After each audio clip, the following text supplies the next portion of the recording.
এটা একটা পাকুড় গাছ। পাকুড়, অশ্বত্থ আর বট, এই তিনটার খুব সূক্ষ্ম পার্থক্য আছে। বটের পাতাগুলো খুব পুরু,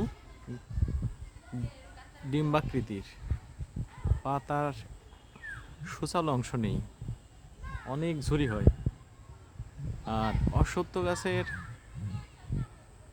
পাতাগুলো অনেক পাতলা, কিন্তু এরকম ঝুরি থাকে না।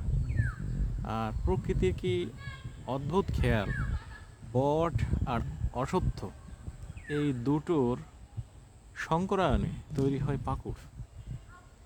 দুটো দুই রকম গাছ, কিন্তু তাদের সংকরায়নের ফলে তৈরি হয় পাকুড়, যার এই ঝুরি শিকড় থাকে, ঝুলন্ত শিকড় থাকে, কিন্তু পাতাগুলো হয় অশ্বত্থের মতো। আর অশ্বত্থের কিছু বৈশিষ্ট্য থাকে না, যেমন পাতার শেষে লম্বা সুচালো লেজের মতো অংশটা থাকে না।